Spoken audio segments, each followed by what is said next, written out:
Sanibona bafethu uvane lo. So igame iOrlando Pirates ezodlala next week against iMamelodi Sundowns iyodlalwa le FNB. Yabo iconfirmile ke iOrlando Pirates izolo. So ngizokhuluma le game le. Amathikiti aphumile. Ufuna ukwathenga amathikiti hamba wathenga amathikiti. Bafethu le game le idlalwa midweek. Idlala ngoWednesday ngomhla ka-18 February. Idlala ngasikhatsini idlala ngo7:30. Remember ke le game le yahlehliswa kwakumele idlalwe ngomhla ka-31 but ke yahlehliswa ngoba iMamelodi Sundowns kwakumele iattende igame ekumele uyoyidlala against iAl-Ettifaq. Uthi Al-Ettifaq njalo iAl Hilal le idlala ku-Champions League. Yabo badlala ke naleyo game leyo. So le game le bafethu ibalekile indlela eyisimanga between both teams. But ke ukubaleka kwayo le game le bengamele iOrlando Pirates nayo iMamelodi Sundowns bavume ukuthi idlalwe midweek. Bekungamele le game le idlalwe midweek. Reasons why ngisho njalo na le game le it's not your typical game. Yabo, you may view this game as a Soweto derby. This is a big game. Why we big game? Because both of these teams bafuna ukuwina iBetway Premiership. Njengoba bezoyidlala nje midweek for iOrlando Pirates, I think it was wise for iOrlando Pirates ithathe le game ibeke le Orlando Stadium. Bayidlale le Orlando Arena bafethu. Orlando Amstel Arena bafethu idlalwe khona. Remember iMTA Need iyadlalwa khona. Sazingekho inkinga idlalwa khona iMTA Need. Why pho igame ye-league ithathwa iswa le FNB? To be honest, le game le bengamele ithathwe iswa FNB. Okokuqala imidweek benga-understand that mhlambe i-weekend. Yebo, bengayenza ke sense mekuyi-weekend ukuthi sihambe siyodlala khona le FNB.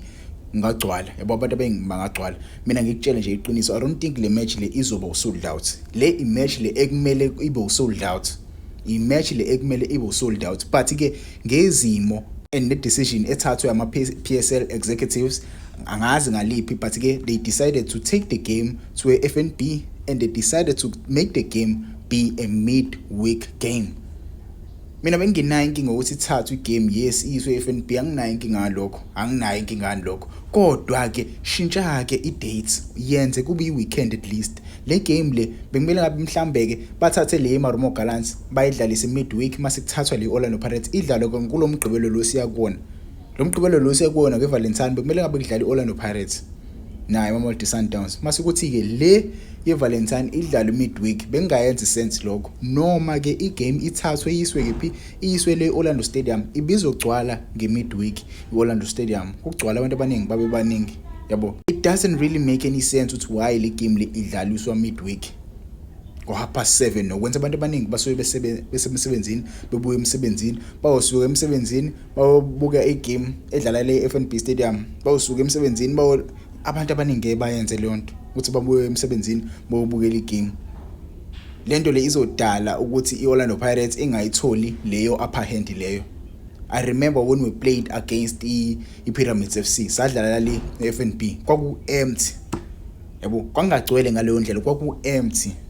Angazi ngempela why but ke commercial wise money wise it is a good decision ukuthi le game siyithathe siyise iFNB but ke i-thought process it seems like ayibanga khona ngosikhathi beyinquma le game ukuthi izoba khona le FNB. Yes ibizo generate more money.